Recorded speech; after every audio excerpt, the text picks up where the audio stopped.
ये गोरमाटीरो ढाण्या वाघ ये हिंगोली जिल्हा में उच्च शिक्षा विभूषित निष्कलंक निष्पाप आणि शे उपेक्षितेर कळजेर नाळ होती पकड काढ्यावं या गर्दीत माणसाच्या माणूस शोधतो मी ज्यांचे सूर जुळून आले त्यांनी दोन गाणी गावी ज्यांची बाग बहरून आली त्यांनी दोन फुलं द्यावी ज्यांची उंची आबाळा एवढी त्यांनी थोडं खाली यावं ज्यांचे पाय चिखलात रुतले त्यांनी थोडं अलगत वर यावं गर्दीत माणसाच्या माणसासाठी माणसाची मी मतदानाची प्रीत शोधतो. आता म्हणे 2 मिनिटं बोला. फार गडबड झाली. कशासाठी गडबड झाली? अरे या दलाला राज करतायत आणि आमच्या मधला माणूस आम्ही स्वतःला जर नागरिक म्हणून संबोधत असेल तर आपले अधिकार आम्हाला कळाले का? अरे सर्वात मोठा जर या भारतातला या देशातला जर कोणता असेल तर 5 वर्षाची पंचवार्षिक ज्याला इलेक्शन म्हणतात आणि या इलेक्शनला ज्या मोठे आडीवाले कोटीवाले गाडीवाले पैशावाले या उपेक्षितांच्या घरी दर्शन करायला त्यांच्या पाया पडायला येतात. आम्ही चुकतोय का भुकतोय? अरे जी एक बाई बाजारात जर गेली आणि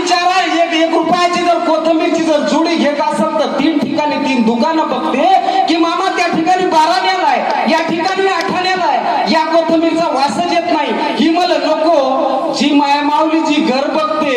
एका टायमाला ती जुडी वापरते, ती ठोकून विचारते आणि ज्या देशाची सत्ता ज्याच्या हातामध्ये द्यायचं आहे आणि स्वतःला जे आम्ही सुशिक्षित समजतोय ते काय करताय? अरे संदेश भाऊ आजही या सुशिक्षितांनी समजून घेतलेलं नाही की मला मतदान कोणाला करायचंय. सर्वात श्रेष्ठ दान जर मतदान असेल, या भारताच्या मोठा जर हक्क कोणता असेल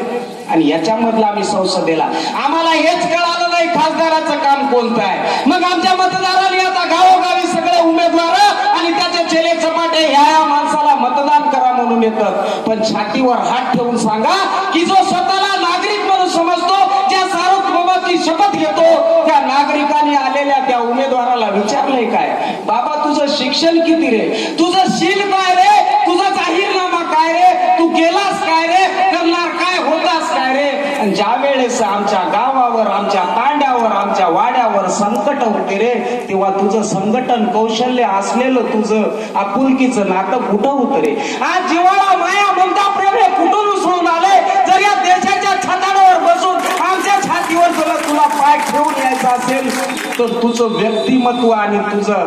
केलेलं मोठं कार्य कोणतं? काय म्हणावं या संदेश भियाला की ज्यांनी स्वतःच एवढं गोल्ड मेडलिस्ट असलेलं माणूस माझ्या समाजासाठी, माझ्या समाजाच्या एकसंघपणासाठी, माझ्या या विचारधारेला ज्या सद्गुरु सेवालाल महाराजांनी मार गोरमाटीला केसूला नाही मोरे सोगन खिलदोतो 12 कोसे पर दिवस लगा होतो हमारे मन क्या दळ पकडे बा पगे माई चप्पल छेनी असो तडको उचेती तपरो आणि ये डांबर रोडे परेल वसे बना चपलेर पगेती संदेश ब्या तारे लारत हसरे आणि वो सेवालाल जायवाळ व्यक्ती मारो सेवालाल के गोतो की बस सेवा भाया मारो गोरमाटीला केसूला नाही मोराय बस हानू को केसूला नाही मोराय वाळोचा. अरे दलाली पळो करेच आपणे बेसरेच जे मनक्यान वाटो कोणी काही मग मी एक शिक्षण लिधो छू. शिक्षण लेर बाद काही करावळो माझे घरे तांडरी करावळो, नौकरी करावळो, बाल बच्चा पैदा करावळो, एसी लगावळो, खाय वाळो, सोजाय वाळो, 4 वाते फोने पाले वाळो येरे व्यतिरिक्त मकोनी कीधो.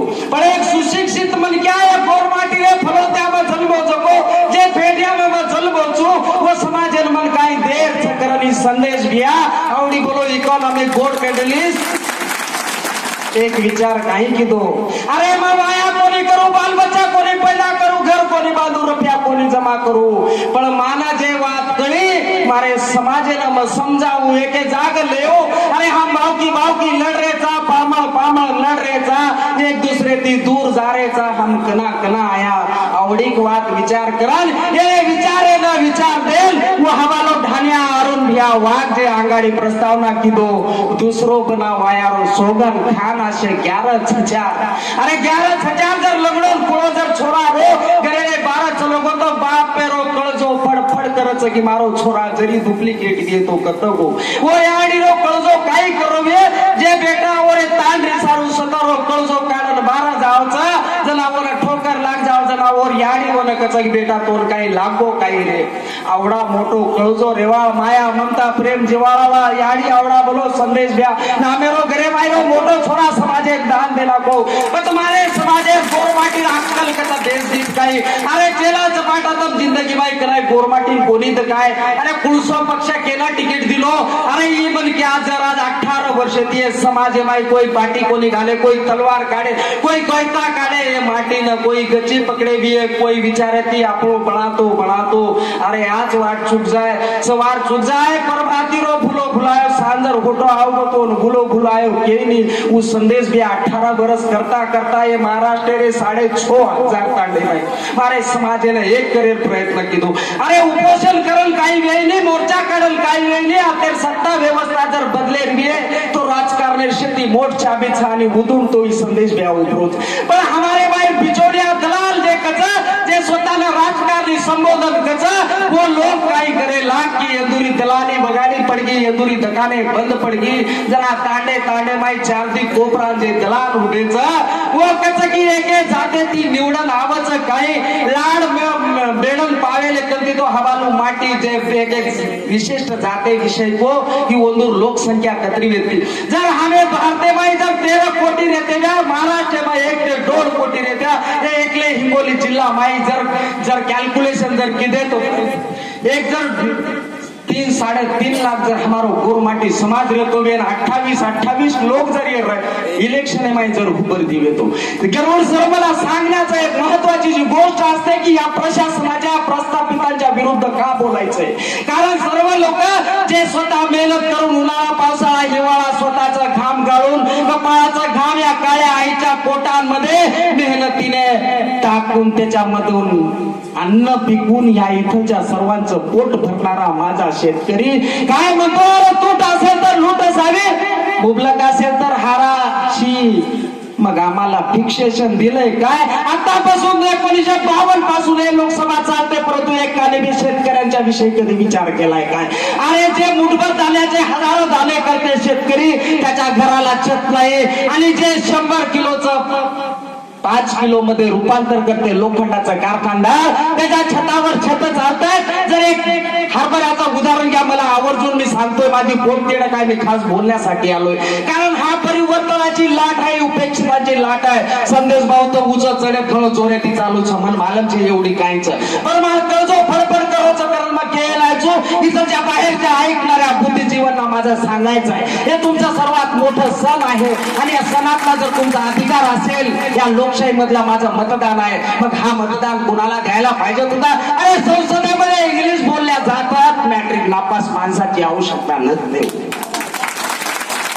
अरे संसदेमध्ये कायदा बनतो कसं बोलायचंय कसं राहायचंय कसं वागायचंय कुणाला काय द्यायचं याच्याविषयी कायदा बनते हो एक वकील म्हणून मला सांगावं असं वाटतं की या लोकसभेमध्ये रोड बनवायचं नसते या लोकसभेमध्ये नाली बनवायची नसते अरे तिथं कायदा बनल्या जातो बाबासाहेबांनी जो संविधान लिहिलंय त्याच्यामध्ये असं नमूद केलेलं आहे पण त्याविषयी आम्ही काय बघतोय मग म्हणून मी सांगतोय की ही गोष्ट का सांगायची आपल्यापर्यंत मग जर गाठे कधी तुम्ही का केलो चू की या इथं प्रस्थितीतांनी शेतकऱ्याला बाजूला का ठेवलं या शेतकऱ्याला बाजूला का ठेवले सर एक महत्वाची गोष्ट जर हरभरा जर 50 रुपये जर किलो असेल माझा हा शेतकरी वर्षभर त्याच्यामध्ये मेहनत करतो आणि ज्या दिवशी बाजारात नेतो सर 50 रुपये किलो न तो हरभरा घेऊन जातो वर्षभराची मेहनत त्याची निघत नाही परंतु थोड्या फरकाने आलेला एक दुसरा व्यापारी त्या हरभऱ्याला चक्कीमध्ये टाकतो त्याचं 2 फोडीमध्ये रूपांतर करतो त्याला म्हणतात हरभरा डाळ डबलीला भाव आला सर तिसरा व्यापारी येतो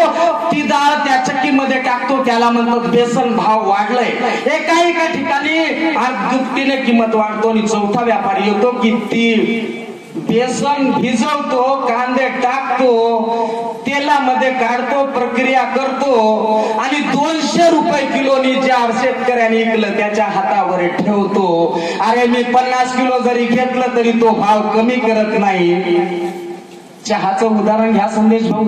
10 कट घ्या 15 कट घ्या, त्याचं फिक्स ठरलेलं आहे की माझ्या चहाची किंमत एवढी. मग माझ्या शेतकऱ्याच्या किमतीचं काय? जर जास्त पिकालं तर म्हणे कमी. आता कांद्यावाल्यांचे भाव बघा, डोळ्यातून अश्रू वाहत आहेत. मग या शेतकऱ्यांनी जायचं कुठं? मग त्यासाठी